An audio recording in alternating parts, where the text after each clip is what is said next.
नमस्कार मु दीप्ति आपण देखुछंती निर्मल टीवी न्यूज चैनल। आसंतु नजर पकेइबा आजिर प्रमुख खबर उपरे। ऐतिह्य परंपरा कला और संस्कृतिर पर्व बुद्ध खोल महोत्सव सोमवार उद्यापित हो जाइछि। महोत्सवर शेष संध्यारे प्रख्यात कंठशिल्पी इरा महांती मुख्य आकर्षण थिले। तांको कंठरु गोटिए परे गोटिए मनछुआ गीत दर्शकंकु बहुत झुमाई थिला। सेहीपरि रामलीला गोलिया घंट कलसी कत्तकला गड़िबा नृत्य और अन्यान्य लोककला दर्शकंक मन मोहिथिला। बुद्ध खोल उन्नयन समिति सभापति तथा मंत्री श्री गोकुलानंद मल्लिकंक अध्यक्षतार अनुष्ठित एही जापनी उत्सवरे मंत्री रवि नारायण नायक घाटक भावे जोग देइथिले। मुख्य अतिथि भावे सोरडा विधायक नीलमणि बिसोई एवं अन्यान्य सम्मानित अतिथि माने जोग देई बुद्ध खोल महोत्सवर गारिमा उपरे आलोकपात करथिले।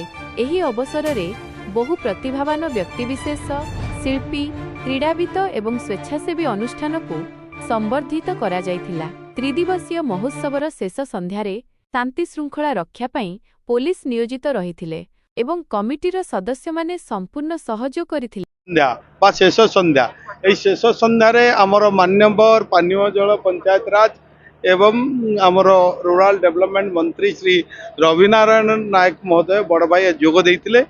विभिन्न जो समस्या को आम उल्लेख करथिले से समस्यार समाधान करने तुरंत विभाग को निर्देश देइछन्ति। तेणु आमर जो कथा ये अंचल कला साहित्य विकास सहित आमर अंचल रास्ता घाट पीवा पानी अनेक जो समस्या थिला। गत दिन रे गत सरकार जो उत्तराधिकारी सूत्र रे जो समस्या आमको दे जाइछन्ति ताकू समाधान दिगरे आज आम काम करू। ता सहित बुद्ध खोल विरंची नारायण आपणकर मारदा अब माँ सिंहासनी यही जो पीठ रही जो पर्यटन स्थली रही तार मध्य विकास करने आज सरकार प्रतिश्रुतिबद्ध अच्छा आर आम विकास करवा आपको एक पर्यटन कॉरिडोर करने आम चिंता करूँ। जमती लोक आसब आपणकर ओडगाँ नयागढ़ शरणकूल ठू लड़ू बाबा दर्शन करने सहित ओडगाँ रघुनाथ दर्शन कर बुद्ध खोल पर्वत जो बुद्धंकर जो रही स्मृति ताकू दर्शन पंच महालिंगर करिवो एवं यही जो स्मृति को आमर जो कथा रही आग को केमती आम राज्य नुह राज्य बाहर पहुँचेबा जो माने कि पर्यटक माने आकृष्ट हो आसबे। निश्चित भाव में आपन देखिबे एबे एठी आम 2 कोटी टंका देइछु आपणकर विरंची नारायण मंदिर पर दि जाइए मारदा मंदिर पर डीपीआर प्रस्तुत होती एवं अन्यान्य जेते कला साहित्य संस्कृति आमर अस्मिता सहित जड़ित समस्त विकास करने दिगरे आज सरकार काम कर।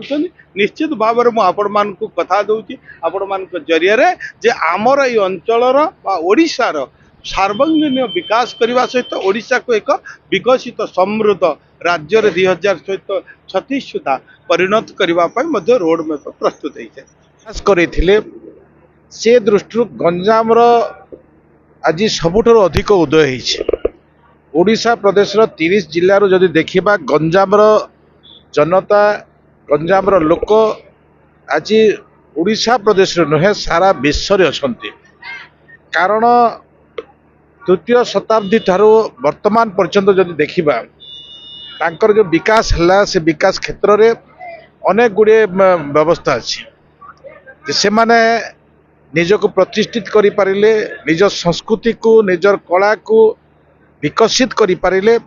आज मु जहाँ देखुछि एठिकार संस्कृति कला को विकसित करिबारे भी गंजाम लोकंकर भूमिका अद्वितीय कारण एठिकार जहाँ विभिन्न प्रसंग रहुछि लोक माने जहाँ माध्यम शिक्षा पाउथिले से प्रकार शिक्षा को एठी ही चढ़ई आनी आज एठिकार दंडनाट्य एठिकार जो प्रहलाद नाटक ये प्रकार नाटकर आविर्भाव एठी होइतिला। एठिका भंज साहित्य आज सारा साहित्य जगत को रुद्धिमंत करिछि। एठिकार कला संस्कृति रे आमे अर्क क्षेत्र ता परवर्ती मत कोटा कह जाए से होछि ए बुगुड़ा अंचल। तो से दृष्टि ये ऐतिह्य ए उत्सव माध्यम लोक ଜାଣିବାର ଆବଶ୍ୟକ ଅଛି ଏବଂ ଲୋକଙ୍କୁ ଜଣେଇବାର ଅଛି। ସେ ଦୃଷ୍ଟିରୁ ଏ ମହୋତ୍ସବର ବହୁତ ଉପାଦେୟ ବୋଲିକି ମୁଁ ଅନୁମାନ କରୁଛି।